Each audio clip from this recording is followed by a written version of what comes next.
Hello दोस्तों, हमारे YouTube channel Manoj Prince में आपका स्वागत है। आज हम आपको एक बहुत रहस्य बताने वाले हैं।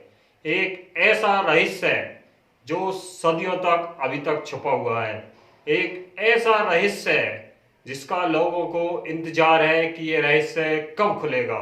आज उस रहस्य को हम खोलकर आपके सामने लाने वाले हैं। वो रहस्य है 84 खम्भों का। वो 84 खम्भे जिनका निर्माण रातों रात हो गया। किसी को ये नहीं पता कि ये 84 खम्भे किसने बनाए। आज हम उनका पूरा राज आपके सामने बताने वाले हैं। तो दोस्तों, हमारी वीडियो को बीच में छोड़कर नहीं जाना। आज हम आपको पूरा रहस्य बताएंगे। इसके लिए हमारे चैनल को सब्सक्राइब भी कर दीजिए और बेल आइकन को दबाना ना भूलिए, जिससे आपको नए नए रहस्य पता चलते रहे। अब हम चलते हैं 84 खम्भों पर।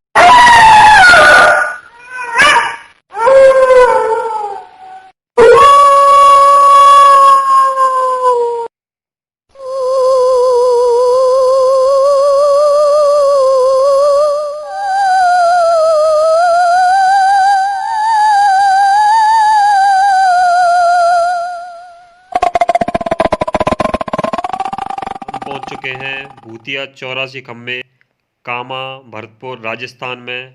ये खम्भे काफ़ी प्रसिद्ध हैं। इस मंदिर से जुड़ी विचित्र बात टूरिस्ट में जिज्ञासा जगाती है, जो उन्हें यहाँ खींच कर ले जाती है। दरअसल 84 खम्भा मंदिर में अचानक कोई भी सही संख्या का पता नहीं लगा सकता।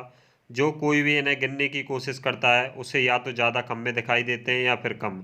इन्हें जितनी बार गिना जाता है उतनी बार ही अलग अलग संख्या निकल कर आती है। खम्भों के बारे में स्थानीय नागरिकों से भी हम पूछना चाहते हैं कि इन खम्भों के बारे में उनके क्या विचार हैं। उन्होंने जब जब इन खम्भों को गिना है तो उनकी संख्या कितनी बैठी है।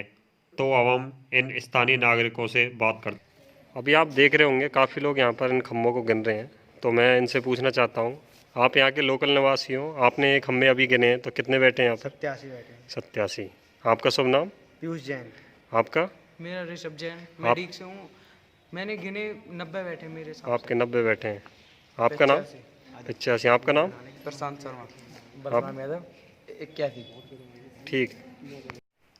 इस प्रकार अलग अलग लोगों के द्वारा अलग अलग संख्याएं यहाँ पर बताई जाती हैं। इन खम्भों पर अलग अलग प्रकार की आकृतियाँ उकेरी गई हैं और जो ऊपर का गुम्बद है उसमें एक चाकी और एक लेडीज का फोटो बना हुआ है। दोस्तों, इस प्रकार एक एक खम्भे पर अलग अलग आकृति का होना हमें संकेत करता है कि उस ज़माने में भी इतनी कलाकृतियाँ होती थी। यह वो सीट है, लोगों की भ्रांतियाँ हैं कि यहाँ पर जिन्न बैठता है। एक ऐसा जिन्न जो भूतों की सभा का एक मालिक होता है, जैसे राजा। यहाँ के लोगों के द्वारा यह भ्रांतियाँ बताई गई हैं कि इन खम्भों का निर्माण रातों रात में किया गया। इन खम्भों को रातों रात में भूतों के द्वारा बनाया गया। कुछ लोग तो इन्हें भूतिया खम्भे भी कहते हैं। जिस प्रकार यहाँ अलग अलग जगह आपको दिखाई दे रही होंगी कि यहाँ पर बड़े बड़े भूत विराजते थे, लेकिन इन किंवदंतियों को हमने अलग अलग लोगों से अलग अलग जानकारियाँ प्राप्त की। आप देख रहे होंगे यहाँ पर काफ़ी संख्या में खम्भे हैं। इन खम्भों को गिनती करने पर पता चलता है ये या तो कम बैठते हैं या ज़्यादा। इन खम्भों के पीछे क्या राज है कि ये कम या ज़्यादा बैठते हैं, तो उसका सच भी हम आपको बताने वाले हैं। इस प्रकार यहाँ आप देख रहे हैं कि अलग अलग खम्भे पे अलग अलग आकृति उकेरी गई है।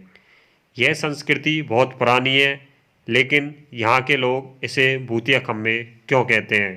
इतिहास के पन्नों को अगर हम पढ़ते हैं तो इसे एक प्राचीन विष्णु मंदिर बताते हैं। बताया गया है कि यह एक विष्णु मंदिर कामसेन नामक एक यदुवंशी राजा ने बनवाया था।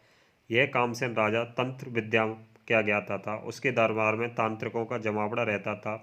हो सकता है यह तंत्र विद्या सिद्धि का स्थान रहा हो और उसकी आड़ में जिन्नों की कहानी गढ़ी गई हो। किसी ने बताया कि यहाँ कृष्ण जी का छठी पूजन हुआ था, तो किसी ने इसे वह स्थान बताया जहाँ पांडवों ने अज्ञातवास बिताया था। इस बीच एक ऐसा भी व्यक्ति मिला जो इसे मस्जिद भी बताने लगा। हमने कहा कि बस अब स्थानीय लोगों से पूछना बंद, अब कुछ रिसर्च जैसा खुद ही करना पड़ेगा। इसके लिए बिल्डिंग का सूक्ष्म अवलोकन किया और इतिहास की पुस्तकों के पन्ने पलटने के अलावा हमारे पास कोई चारा नहीं था। और यहाँ की कलाकृतियों को देखने पर पता चलता है कि 84 खम्भों के बीच के चौक की लंबाई 52 फुट 8 इंच और चौड़ाई 49 फुट 9 इंच है। जो इसका हमें प्रमाण इसके नक्शे से पता चलता है कि इसकी लंबाई कितनी है। आप देख रहे होंगे इन 84 खम्भों में यहाँ अलग अलग दो लोगों के द्वारा इनको रस्सियाँ बांध कर भी गिना जाता है, लेकिन रस्सी बांधने पर भी इनकी संख्या एक जैसी नहीं बैठती। आप देख रहे होंगे अलग अलग नागरिकों के द्वारा यहाँ पर अलग अलग रस्सियों के द्वारा इनको गिना जा रहा है कि इनकी संख्या आखिर है कितनी। तो दोस्तों, इस प्रकार 84 खम्भों का अलग अलग कांतियाँ, अलग अलग भ्रांतियाँ लोगों के द्वारा यहाँ पर फैलाई जाती हैं। अब हम आपको इसके बारे में कुछ अलग तत्व भी अब हम आपको बताते हैं। इन शानदार खम्भों पर मनुष्य के चेहरे, फूल पत्तियाँ आदि आकृतियाँ उकेरी गई हैं।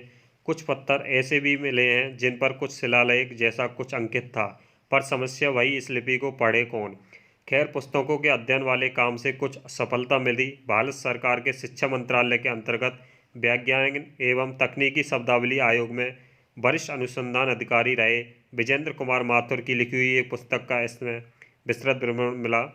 इस पुस्तक में 84 खम्भे बिल्डिंग का जिक्र कुछ ही हुआ। 84 खम्भा नामक स्थान जो भी काममान के निकट है, 9वीं शती ईस्वी का एक अभिलेख प्राप्त हुआ जिसमें गुर्जर प्रतिहार वंश के राजाओं का उल्लेख है। इस वंश की रानी बलशालिका ने यहाँ विशाल विष्णु मंदिर बनवाया था, जिसे बाद में मुस्लिम आक्रमणकारियों ने मस्जिद के रूप में परिवर्तित कर दिया। इस मंदिर को अब 84 खम्भा कहा जाता है। इन खम्भों में रूपबास और फतेहपुर सीकरी का पत्थर लगा हुआ है। प्राचीन समय में इन खम्भों की संख्या बहुत अधिक थी। इन पर गणेश, काली, विष्णु आदि मनोहर मूर्तियां अंकित थी जो नष्ट कर दी गई। स्थानीय जनश्रुति के अनुसार इस मंदिर को, जिसमें अनगिनत स्तंभ थे, विश्वकर्मा ने एक ही रात में बनवाया था। पर 84 कोस की परिक्रमा लगाई जाती है और 84 कुंड भी हैं, इसलिए यहाँ इनकी संख्या को 84 बताया जाता है। इसका कोई पक्का प्रमाण नहीं है कि ये 84 हैं, लेकिन यहाँ 84 के योग की वजह से सभी लोग इसको 84 खम्भे कहते हैं कि इनकी खम्भों की संख्या 84 है। कामा में 84 खम्भा हिंदू मंदिर के स्तंभ, घट, पल्लव के अंकरण तथा प्रतिमाओं से युक्त हैं। इन प्रतिमाओं से ही यह निश्चयपूर्ण कहा जा सकता है कि ये स्तंभ वैष्णव और शैव मंदिरों के सभा मंडप के अंग थे। एक स्तंभ पर अंकित नमः शिवाय अभिलेख इस तथ्य की पुष्टि करता है कि अभिलेख के लिपि के अनुसार यह मंदिर 8वीं शताब्दी ईस्वी का प्रतीत होता है। इसके अतिरिक्त एक अन्य अभिलेख युक्त स्तंभ से विष्णु मंदिर के निर्माण का पता चलता है। सूरसेन वंश के दुर्गगण की पत्नी बिच्छिका ने एक विष्णु मंदिर बनवाया था। तो दोस्तों, आपको भी एक बार 84 खम्भों को आकर देखना चाहिए कि ये 84 बैठते हैं या नहीं।